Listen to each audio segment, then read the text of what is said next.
The following program does not offer personal medical advice. Please consult your doctor before using any treatment or product we cover.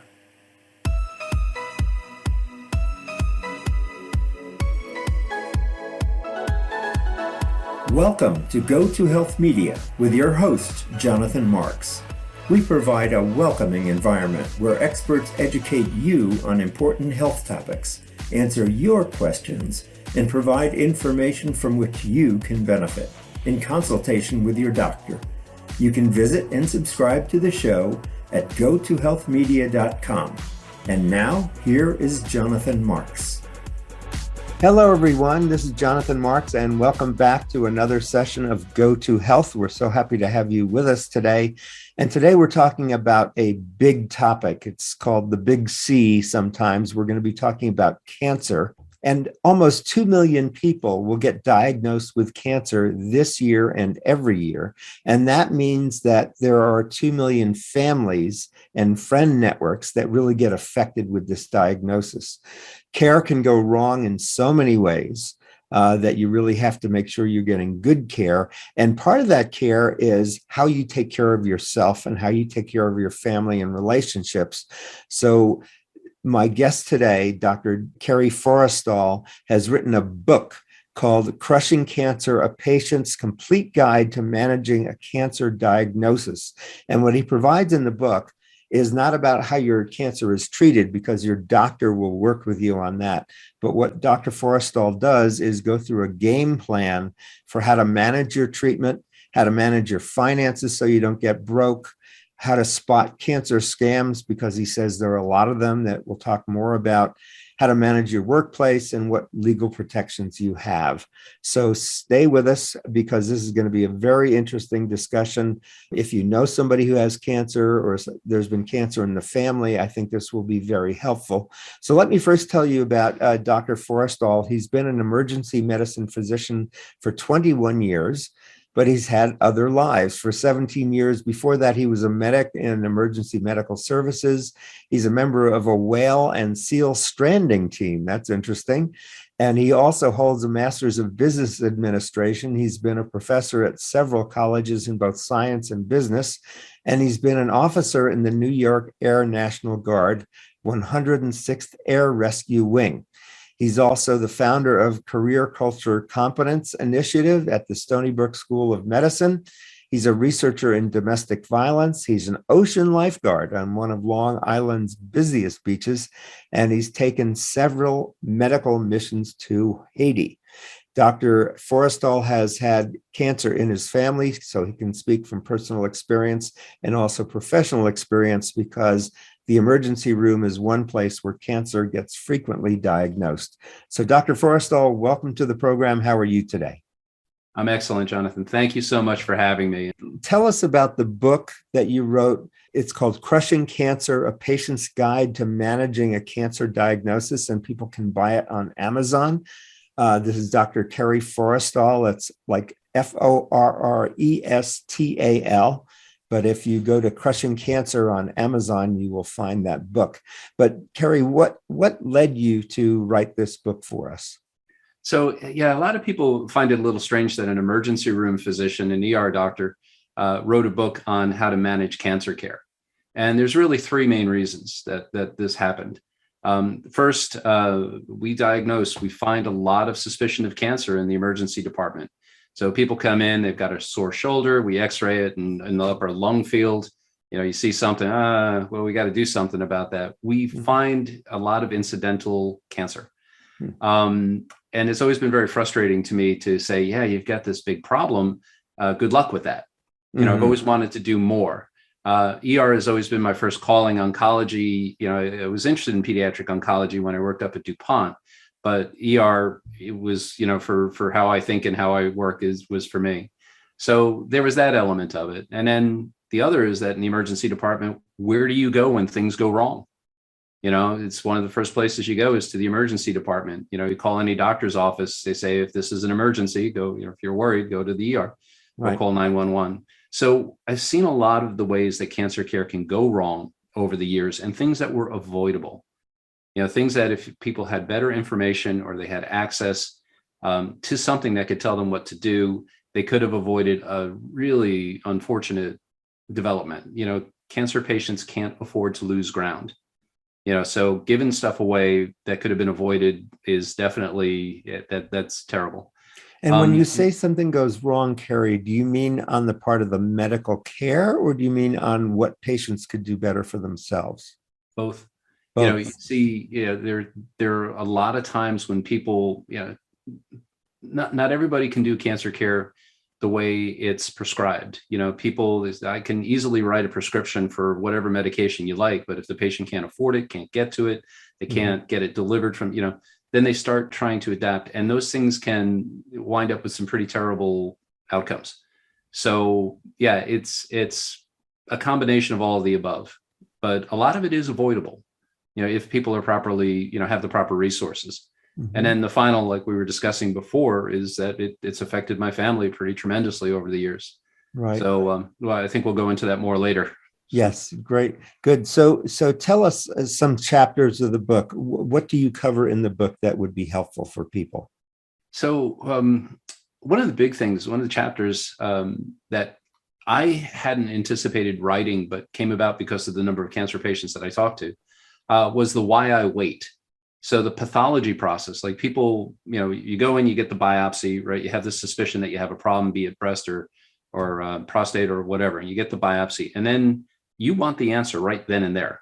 I want to know, and I'm an ER guy, I'm with them. I'm like, I want to know right now what's going on. But sometimes the pathology process can take weeks. It can take up to 3 weeks, sometimes more. And people are like, well, why am I waiting? How can I reduce this time? And it's a simple strategy that can reduce a little bit of the time, is that when you get the biopsy, make the next appointment to get the result. Right. So that helps reduce that time. It's not like, okay, we've got the biopsy result. They call you and they say, we have to schedule an appointment. Now you have to wait that much more. So that's a way to shave some of the time off. And there's a new development now with medical records where you can access your medical records, as soon as they're available. And unfortunately, it's had the unintended effect that people are getting their cancer diagnosis by looking on their medical portal, and they have no way of contextualizing. It's like, yes, you are positive for, I had this discussion last night in the emergency department. Yes, you're positive for breast cancer. Right. And she was horrified. She had no way. So that's one of the chapters it was absolutely driven by the cancer patients. One of the big ones is the finance chapter. Fully 3% of all patients who are diagnosed with cancer will become bankrupt. Now, 3% doesn't sound like a huge number until you apply it to, as you said, 2 million people a year, right? In perpetuity. So that's a tremendous amount of people going bankrupt from this. There's also what they call financial toxicity. A lot of people are going to come out of this, trying to get their finances right for the next decade. Burdens of tens of thousands of dollars are not unheard of. And there's actually literature that shows that people who are not in a good financial position have worse outcomes of cancer care. So literally your finances affect your outcome as much as your chemotherapy in some cases. Right. Might be an overstatement, but still there is an effect. Yeah. So, and people don't know the workplace protections that they have. They don't know how to use FMLA. And we go into all of those things. Right. And FMLA is what? Family Medical Leave Act. So that's basically protected time that you can get off to take care of medical problems for yourself or for your loved ones. And there are ways to use that and manipulate that you can string it together to get longer periods of time because it renews at the end of the year. So you can work with that to make sure you have the time off that you need to heal. Great. So let me go back to some basics here. Can you describe for us what is cancer and how does it get classified and differentiated? Because I know there are lots of different types of cancer, but let's go back to basics. What's cancer? How does it get classified? Okay. So cancer, when people ask that, the simplest thing I ask them to do is take your hands, put them together, right? Just like that. All right. Go ahead and do that. Okay. I got my palms facing each other, fingers up. Yep. Right. Now look at your fingertips. Why are they both the same size to side, right? They match up.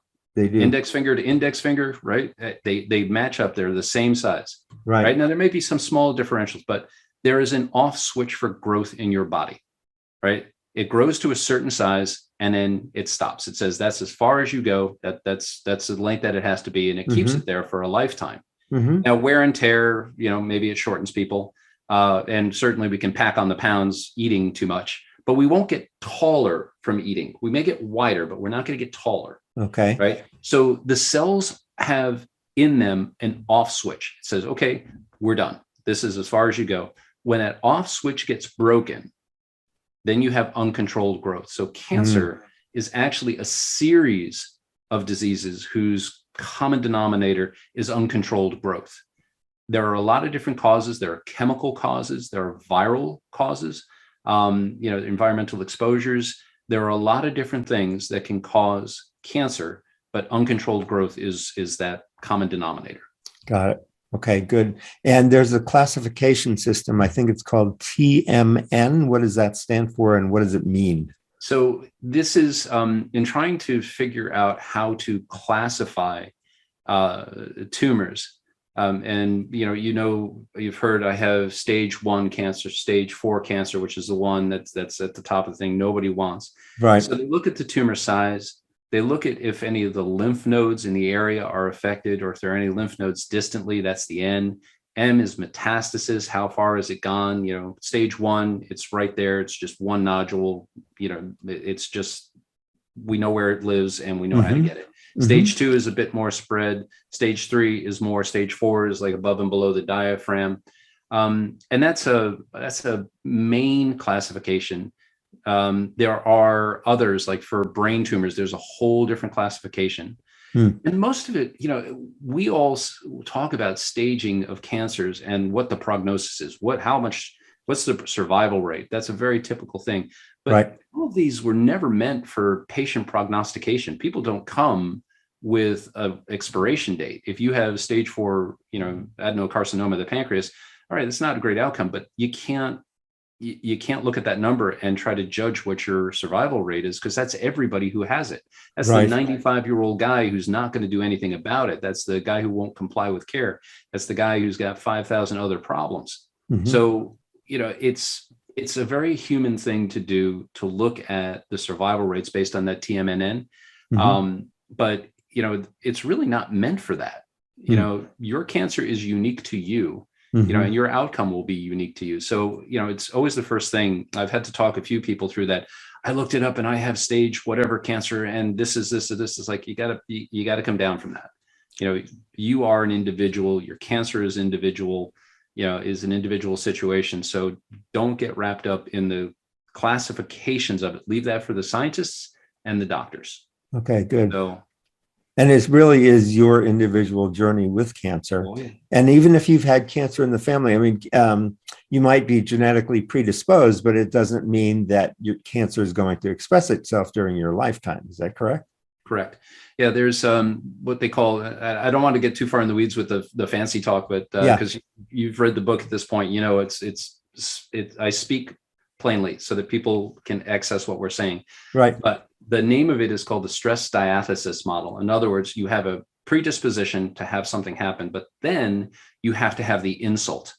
You have to have something happen that sets it off. So it's like a pile of leaves is a pile of leaves until a match comes along, then it's a fire. Right. And a lot of things have to happen for that. It can't be raining. It can't be, the match can't be wet, whatever. So a lot of things have to happen for cancer to kind of kick off in us. And when it does, then okay, then we manage it. But it sounds like most of those kickoff events are environmental in some ways. Sure.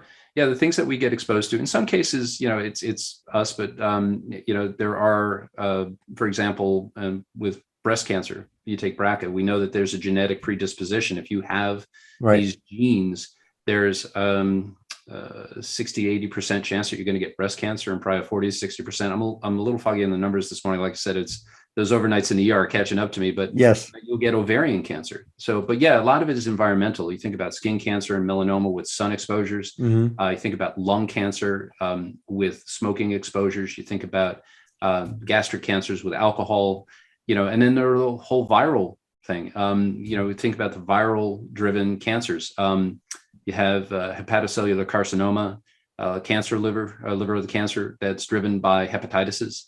And then the really, truly miraculous thing that's happened in the last few decades, cervical cancer can now be cured by vaccination, Wow. prevented. So where cervical cancer was associated with what was called HPV or human papillomaviruses, we can vaccinate with Gardasil against, not to plug their product, but we can vaccinate against getting the cancers or getting the viruses that will cause the cancer. So we live in an age where we can literally prevent cancer with vaccination. Amazing. I didn't know that.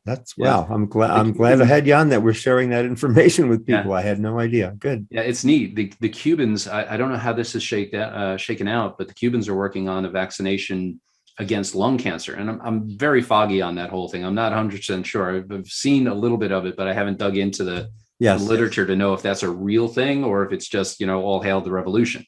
Right. Right. Okay, good. Now and we have just a couple of minutes here. I don't want to speed things up too much, but there are a number of different kinds of treatments you can get with a cancer diagnosis. So I've heard of radiation, chemotherapy. What are the various different possibilities here when people do get diagnosed? Okay. So moving in order through time, first was cancer surgeries. Right. So surgery back from the day, I don't know if I can, there it is. Let me do that. You see that guy back there? Yes.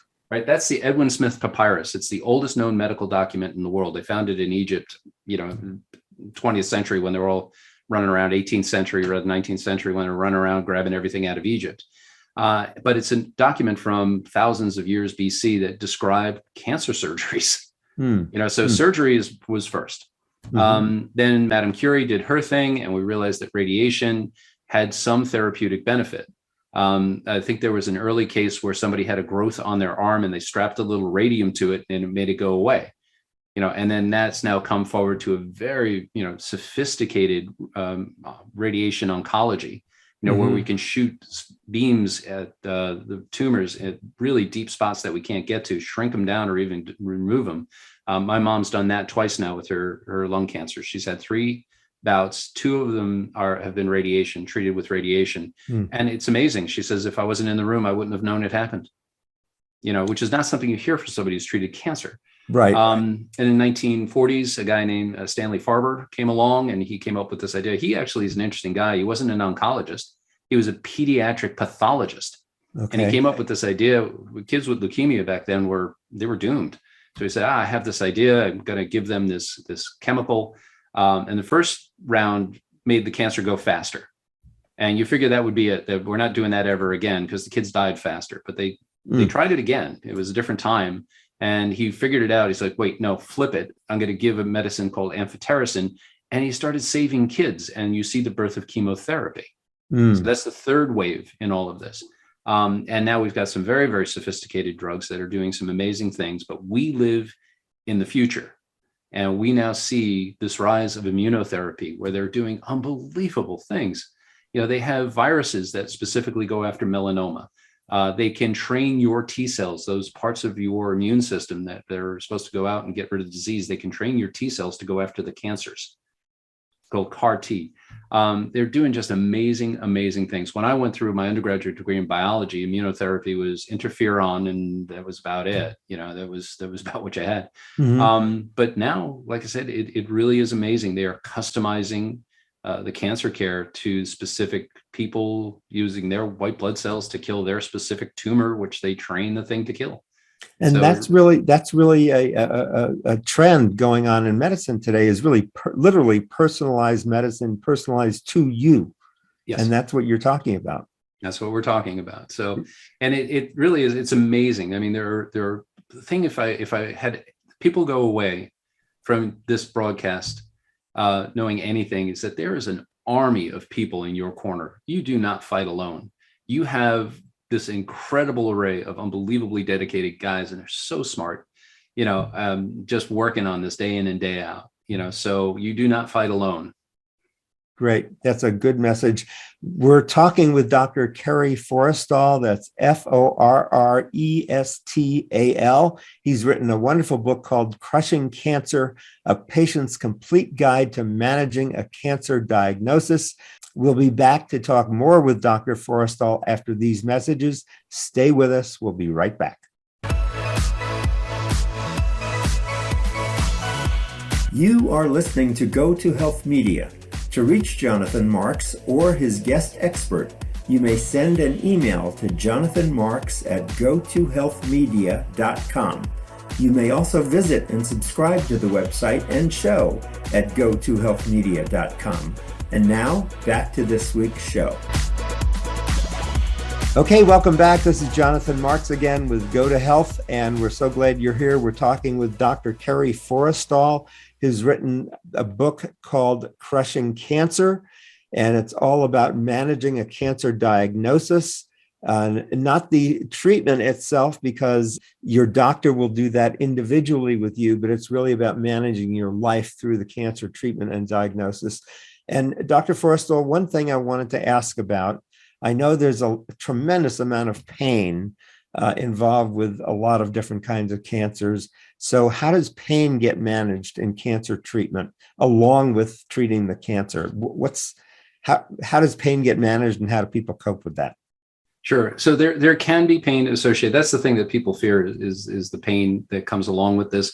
And it's variable. I think I had told you my mom went through it and didn't have any discomfort on her radiation therapies. Mm-hmm. Chemotherapy can make you tremendously nauseous.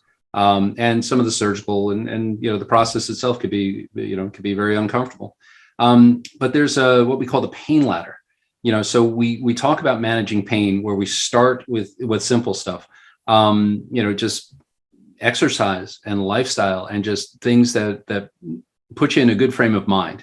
Now that sounds a little touchy-feely, and I'm a scientist, but it is true that things like meditation and yoga, all those things help a lot. A lot of people don't realize that we have not one but two circulatory systems. We have the circulatory system where your heart beats and goes round and round, and if you cut yourself, it leaks out, right? But there's also the lymphatic system. And the lymphatic system, which is critical to our health, is driven by our body's motion. Mm-hmm. That's the pump of it. So when you walk, you're actually driving the lymphatics. It increases your health or improves your well-being, not to mention the mental effects. So we start with things that, when people say pain management, they think about opioids, they think about narcotics, mm-hmm. but there's a whole lot of things that can be done that have nothing to do with medicine that will improve your general well-being. The healthier you are, the better the outlook and like that, the better off you're going to do. So then when we start to come into actually medicinal things, we talk about the non-steroidal anti-inflammatory medications. These are things like Motrin, Aleve, Advil, and Tylenol, which is not a non-steroidal, but Tylenol, which is medication for pain. It also brings down fever. Mm-hmm. And then we start to work our way up into the more substantial narcotic medications. The first tier are things like Tylenol with codeine, Ultram. Tylenol with codeine, actually, you can get it over the counter in Ireland. It has a very low addiction potential. I think in Virginia, you could as well for a while. So it's very low addiction. That's the thing we worry about with opioids, right? We just have come through that really horrifying thing with Purdue Pharma and the Sacklers. If you haven't seen Dope Sick, go see Dope Sick. It's amazing. Mm-hmm. OxyContin Express is another good one about the opioid epidemic. Mm-hmm. And people worry about addiction, but in the right hands, a responsible prescriber can manage your pain, and the addiction potential can be very manageable. You'll have to taper off. You may have to do some things to get off. Some people will get addicted. They were using the opioids. People are getting fearful of opioids, and I think they're sure. That's not where we should be either. We were giving it for back pain, and we were giving for everything under the sun, and that was wholly wrong. That whole pain is a fifth vital sign thing, that was awful. I was taught that in medical school. And even the government was like, well, your reimbursement as a system is tied to managing people's pain, so give them the medicine. So the government even had a hand in all this. But with you working with a palliative care specialist, you manage the pain. You're unlikely to become addicted, but if you do, it's manageable, as long as you're upfront and honest, which is sometimes difficult in addiction. So we could do a whole hour just on addiction. Right. But like I said, people shouldn't fear pain management. Get through the cancer, get through it as comfortably as you can. And if there are these other problems, then okay, we will manage them. Right. So we work from the very simple stuff of meditation, yoga, exercise, stretching, physical therapy, all of those things, non-steroidal anti-inflammatory medications, Tylenol as well, aspirin as well, those sorts of things, then on up into the low-grade narcotics, and then on up to the heavier stuff.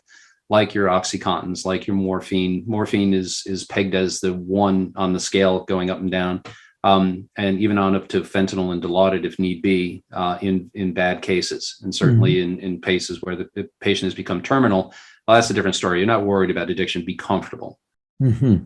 Okay. You know, there's often a blessing even in the curses that we can experience. And I've heard a lot about, I've never had cancer, but I've heard a lot about patients who do have cancer kind of go through a life reassessment. And you talk about getting exercise and eating right, you know, that people actually start improving their lifestyle. Sure. And can you speak a little bit about that reassessment of life that people go through that you've seen? So, you know, if when we're faced with our own mortality, however that happens to happen, you know, it changes your perspective on things. You can have a health scare, you know, a minor health scare. My wife just recently got a high blood sugar reading at a doctor's office. We're like, oh my gosh, is this diabetes? You know, because we're getting on now. We're in our 50s. And what actually was she had been on prednisone for a foot injury. She had not an injury, but a neuroma, and it had driven her blood sugar off. But we both went like, okay, there's our warning shot across the bow. We need to do better with our diet. We need to start exercising more. After this, I'm going out bike riding. Good for you. You know, but cancer patients, you know, there's kind of a twofold thing. You know, the positive is that people can reassess their life, and, you know, they kind of go like, okay, I don't have forever. What is it that I haven't done that I want to do? What, you know, do I want to, you know, is this okay? How I'm living right now? Okay. And honestly, it's the motivation to do it. We should all do it, you know, do it today. Because you think about it, you know, who was the philosopher said the problem is you think you have time? Right. You know, it was Nietzsche or one of those really depressed German dudes. Right. So, and, you know, we don't, you know, we have only a limited amount of time. You know, so today, you know, think about, are you happy with what you're doing? If you're not happy with what you're doing, why aren't you doing something else? You know, change is hard, but it really works out, you know. But there's also the element of it with cancer patients that the way it was described best to me was one person said, you're always looking over your shoulder. You know, when you get through the cancer diagnosis, be it a stage 1 breast cancer that, you know, lumpectomy and you're done, or, you know, just you're through it. They say there's that dread, or you're always looking over your shoulder. And one of the people who helped me with the book, Karen Martin, she had uterine cancer, and that was 40 years ago now. I won't tell your age, Karen, I promise. But in any case, she says it just at some point it went away. You know, at some point it stopped being that thing that was following you. And there's no rhyme or reason to when that shuts off. But just at some point, you know, 5 years, we say that you're in we like to use the word cure, but, you know, that's not really the word that we get to use. We use durable remission. Right. And after 5 years, you're supposedly in the clear, but people still are looking over their shoulder, you know, a little bit. And at some point that stops. But in the meantime, fill that, you know, with do those things that you always wanted to do. If you want to go see Paris, go see Paris. Do it now. Because like I said, tomorrow is not a guarantee. We all know that. And in my line of work, you know, you see life changes on a dime. Yeah. So really start living healthily now and doing what you need to do and being fulfilled. Now, one of the other ways that people can deal with cancer is through journaling. And I understand that you have a journaling website for cancer patients. Tell us about that. So it's called thewarriorstance.com. And this came from, as best I can recall, this came from a patient who was undergoing multiple surgeries for cancers. And this guy was fearless. He amazed me. He had a tattoo on his back that, remember the old operation guy from the children's game? Right. So he had that, and he had all of the surgeries that he had on this guy. Oh, wow. And all, you know, the year, it's like his medical history on his back, you know, and I think he was the one who said, yeah, you got to get in the warrior stance, you know, and that always stuck with me. So, you know, the warrior stance this is a fight. And as I said before, nobody fights alone. You know, you got the legions of Rome at your back, you know, but it is a fight. And the cancer journaling site came about. What we're trying to do is to capture the stories specific to different cancers. Like Crushing Cancer is a good general how-to book. It's been described as the, you know, what to expect when you're expecting, but for cancer. Right. Right. We want to individual or specify like the cancer journey for breast is going to be different than the cancer journey for prostate, for example, or lung. Those are the big three in the United States right now, and colon cancer and all the different cancers, for people to be able to connect with people who've had their particular type of cancer. Right. So we're collecting the stories of these individuals and trying to turn them into specific books, one for breast cancer, one for lung cancer, one for prostate. And that's the idea. And this book that we wrote, Crushing Cancer, was to raise awareness for that project. And to give people a how-to book to improve outcomes. So this is not just, I want you to feel good about what you're going through. This is, what do you do at 3 a.m. in the morning when you have a fever on chemotherapy, and how do you leverage your 401k to give yourself an interest-free loan so you don't go into debt? Right. No book that does that. But anyway, we wrote that book to get these other books written, the cancer journaling. Got it. Okay. So when people do you get invited to come to Warrior Stance, or do people just find you and they just start journaling there? Or is there a guide to journaling? Are there resources you have there? There aren't prompts per se, other than, just tell us about your day, really. And it's things like this that raise awareness of the cancer journaling site. Right. It's referenced in the book. Our local cancer center actually gives it out on their paperwork. So they say, would you like to be part of the cancer journaling community? And they have that information. And we're trying to duplicate that now at cancer centers around the United States. Wonderful. So, we try to raise awareness with it, and it's not a forum. It's not a big place for discussion. It's not a Reddit or anything like that. It is literally like you have your personal journal online, Right. And then if you give us permission to use it as part of the book, we can anonymize it. We cannot, that's entirely up to you, but we use your story to help the others who have your problem. Got it. Great. And there are resources on the site that people can download. Tell us about that. Yeah, again, as I said, the Crushing Cancer is a how-to book.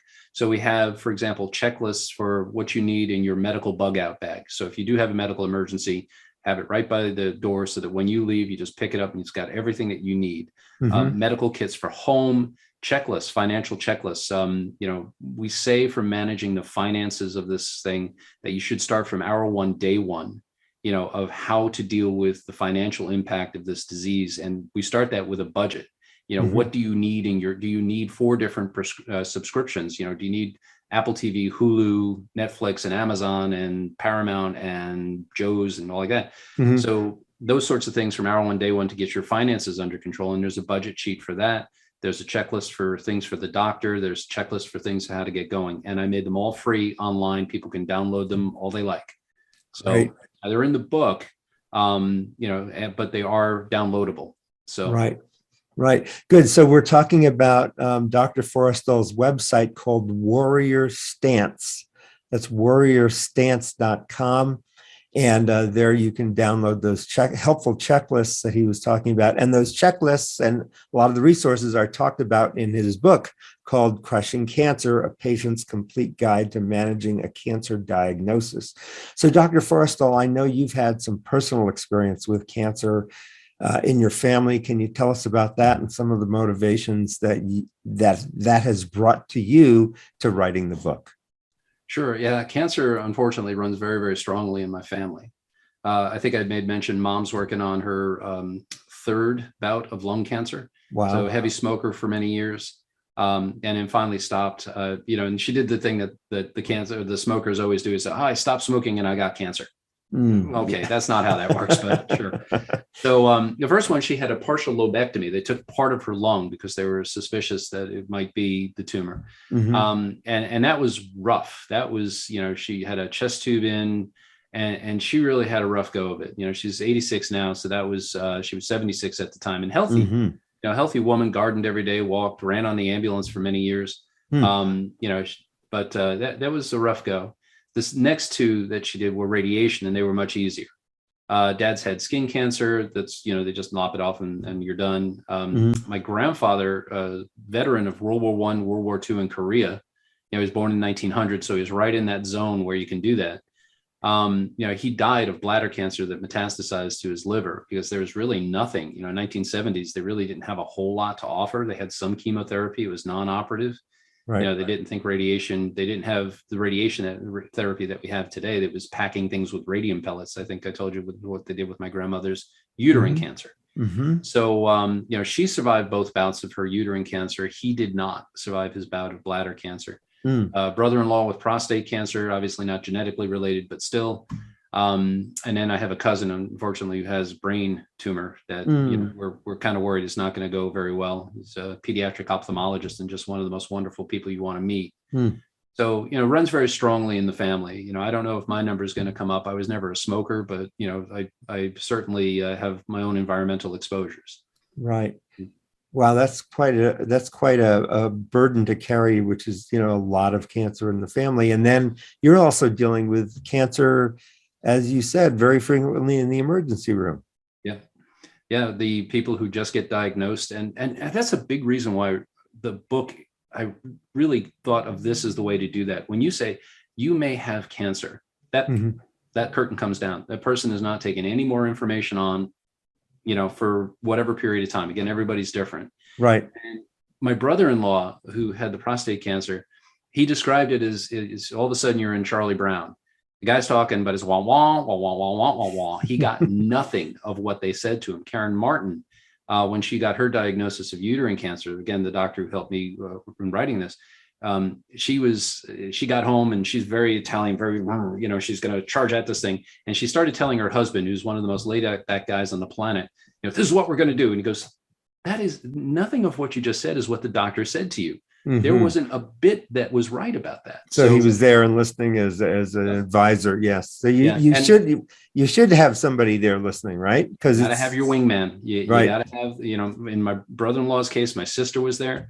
And you have to have somebody who can hear the information, because you can't when you get the diagnosis. Right. And that's what the book is about. So the book is, when you're ready, open it and go. And it's a read what you need. It's not meant to be read cover to cover. You're going to read the chapters that are important to you at that time. Right. So it's a read as you need. And it's because people, like I said, they get that diagnosis and man, it's just all of a sudden you're offline for a day, a week, and there's, to some extent, people go offline long enough that it hampers their care. It actually creates a worsened outcome. Okay, so we're talking with Dr. Kerry Forrestal. He's an emergency medicine physician. He's written a book called Crushing Cancer, A Patient's Complete Guide to Managing a Cancer Diagnosis. You can find it on Amazon. He's also got a website where cancer patients do journaling of their cancer journey. And it's really to help contribute, if they wish, to other books that Dr. Forrestal is writing about different kinds of cancer and patient experiences. And that website is warriorstance.com. You're listening to Jonathan Marks and Go to Health Radio and Go to Health Media. Stay with us. We'll be back with Dr. Forrestal in just a few minutes after these messages. We'll be right back. You are listening to Go to Health Media. To reach Jonathan Marks or his guest expert, you may send an email to jonathanmarks@gotohealthmedia.com. You may also visit and subscribe to the website and show at gotohealthmedia.com. And now, back to this week's show. Okay, this is Jonathan Marks at Go to Health Media. Welcome back. We're talking with Dr. Kerry Forrestal. He's an emergency physician. He's seen a lot of cancer in both his family and also the emergency room. And he's written a book called Crushing Cancer, A Patient's Complete Guide to Managing a Cancer Diagnosis.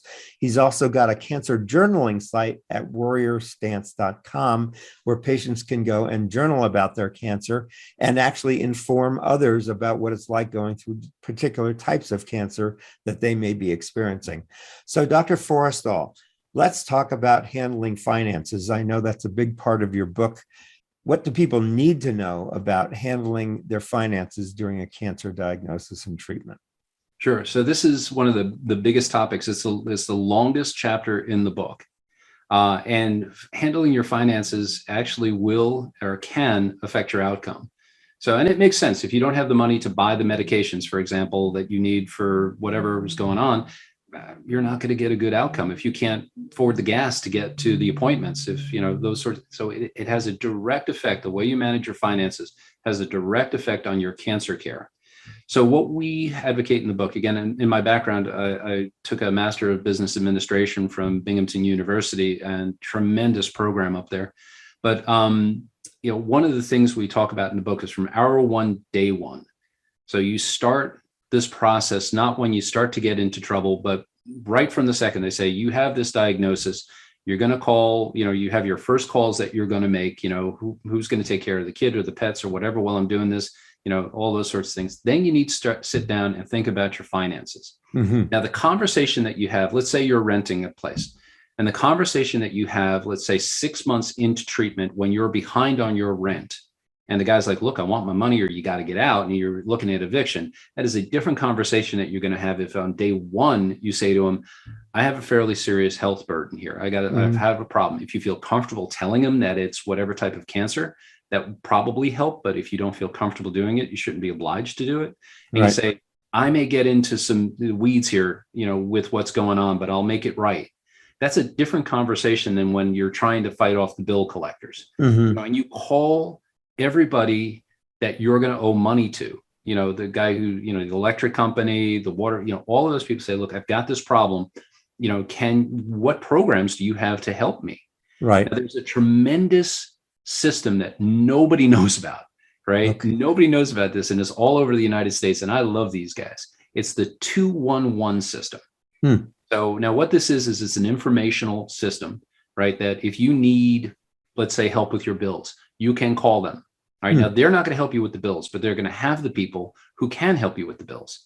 So my brief thing with them is I called them up and I said to them, let's say I was starting a cancer care thing and I needed help with my electric bill. Who could I call? And they localize it to my zip code. So they asked me for my zip code and they said, this guy can all help you. The Salvation Army can help you, but you got to do it at the beginning of the month because the money goes quick. Mm-hmm. Right now, I'm in the emergency department, so I know each of those is accurate. Mm-hmm. Right. So they were right on the money. I said, okay, I'm a veteran. I say, okay, then you can do this, this, and this. And it works everywhere in the United States. So it's an amazing service that nobody knows about. Wow. Right. So you start day one, hour one, talk to the people that you're going to owe money to so that you get that latitude so you don't have to be sweating bills. Second, consolidate everything that you can. If you have some home equity, it's a lousy way to go about it. But, if you have a home equity and you can pull all those credit cards together and just get them out of your hair, that's a good way to go about it. So a consolidation loan, well, it can be not great. You want to reduce the number of mouths that you're feeding. All right. And then, like I said, what don't you need? I think we had talked earlier and said, do you need 4 or 5 different subscriptions, Hulu and Paramount and Amazon and Netflix and, whatever else? There's some great stuff on there, but do you need all 4? Right. And reduce the amount of mouths that you're feeding. And, the other thing is, especially if you have kids. And when you say mouths that you're feeding, you don't mean get rid of your kids. You're just talking about. If they're behaving okay, you can keep them.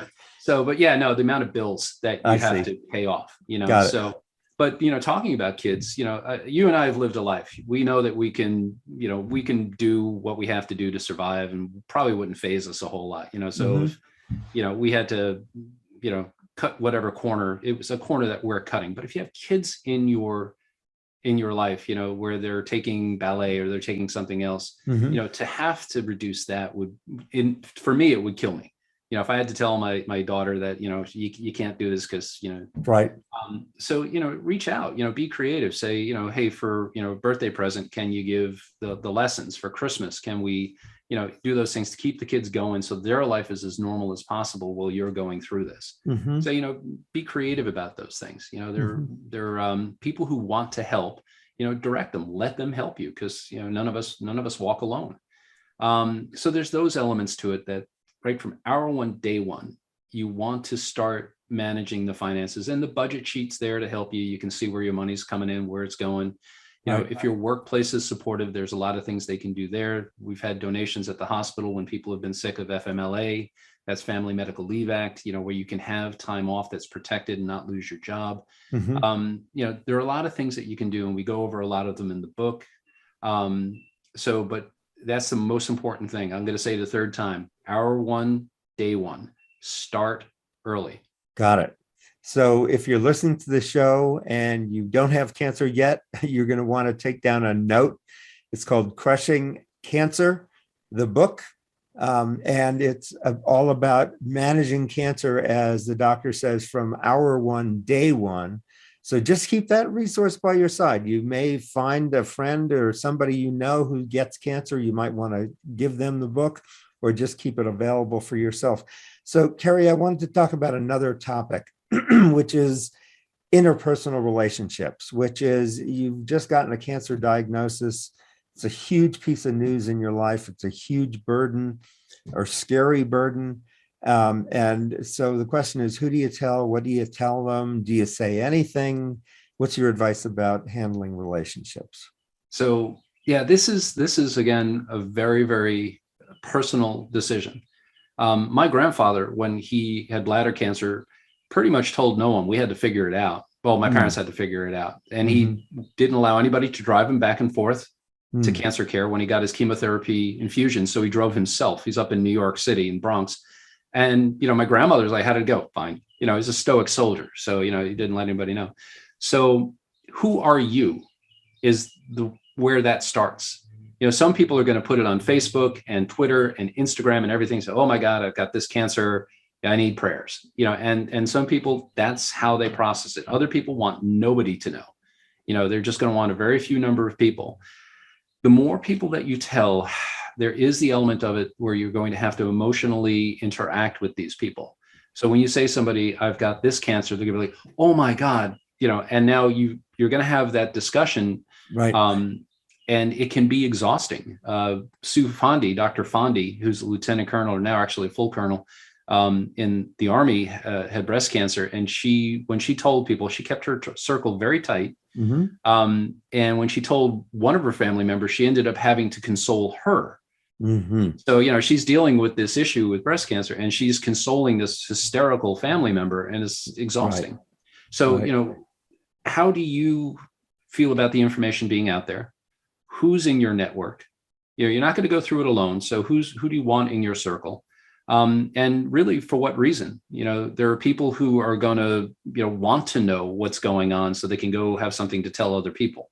There's that group of people. And to some extent, that actually could be a useful person to have in your life. If you don't want to tell everybody, but you want everybody to kind of have some idea of why you're acting weird, tell Aunt Edna, the town crier. She'll tell everybody.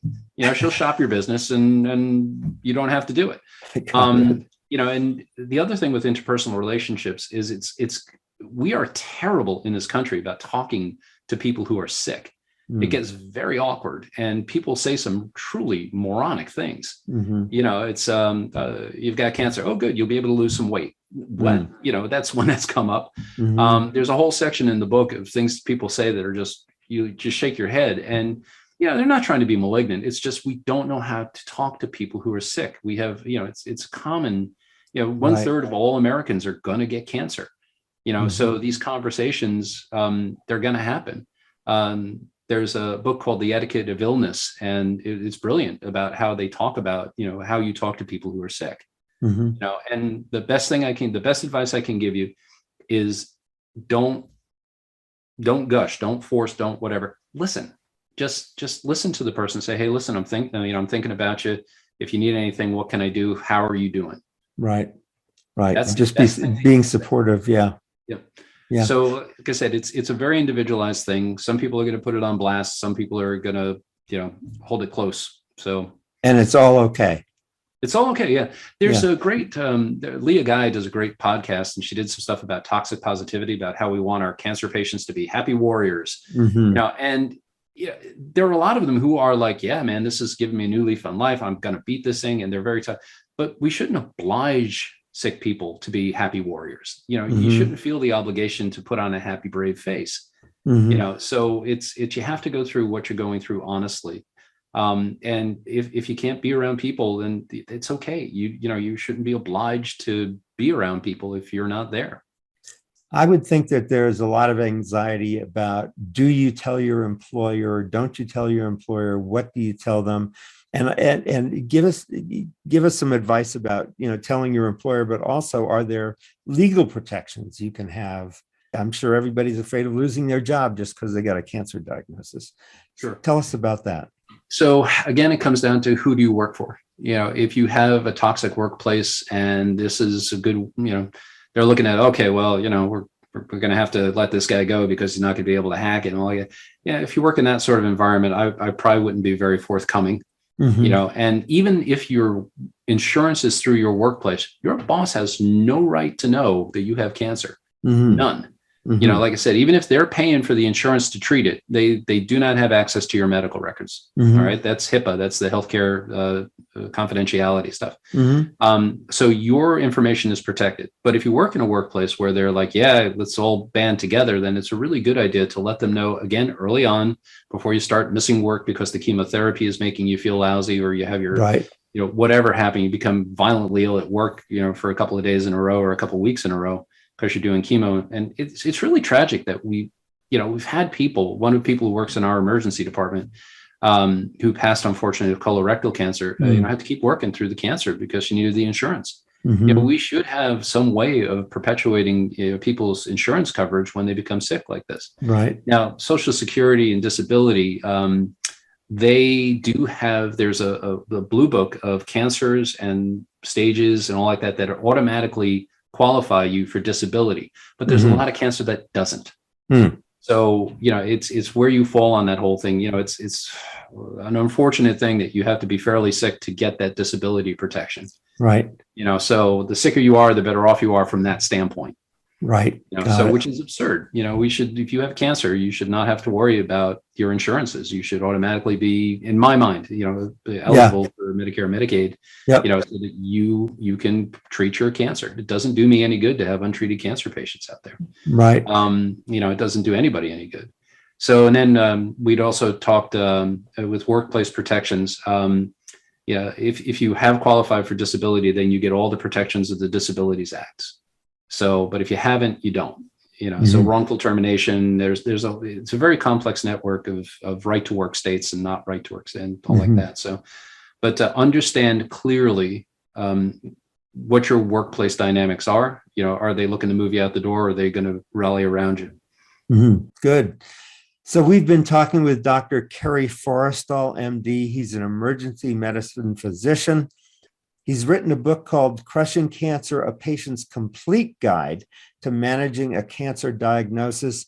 And as he's saying, this is a book that you can use from hour one, day one, about how do you treat a diagnosis of cancer. Now, again, the book does not go into medical treatment because that's between you and your doctor, but there's a whole life you're living. Cancer diagnosis is not a death sentence. There's a lot of things that can be done to live productively with cancer and even have cancer go into remission. Correct, doctor? Oh, yeah. Yeah. And like I said, we live in the future. So more and more, the cure is the rule, or durable remission. I got to use my science words. Got it. Right. But it's the rule, so the cancer cure rates are getting better every day. Good. So again, if you get cancer, you've gotten a diagnosis. This is a book for day one, hour one, Crushing Cancer, A Patient's Complete Guide to Managing a Cancer Diagnosis. And Dr. Forrestal also has some very interesting downloads that can be of help to you. He discusses those in the book, and that's at his website called warriorstance.com. You can download those resources for free. It's under the resources tab. I've been there. And if you like, you can also journal about your cancer journey. And this can help you in terms of getting this kind of experience out, but can also help Dr. Forrestal and other future patients by having stories that cancer patients tell about particular types of diagnoses. So I want to thank you, doctor, for being on the show. I'm so glad you could come on today and share your knowledge and expertise with us. Thank you so much for having me. I really appreciate it. Good. So this is Dr. Kerry Forrestal. Again, his book is Crushing Cancer, A Patient's Complete Guide to Managing a Cancer Diagnosis. And this is Jonathan Marks with Go to Health Media. We will see you again next week. Thanks so much for being with us, and we look forward to having you again next week. Take care, everybody. Bye-bye.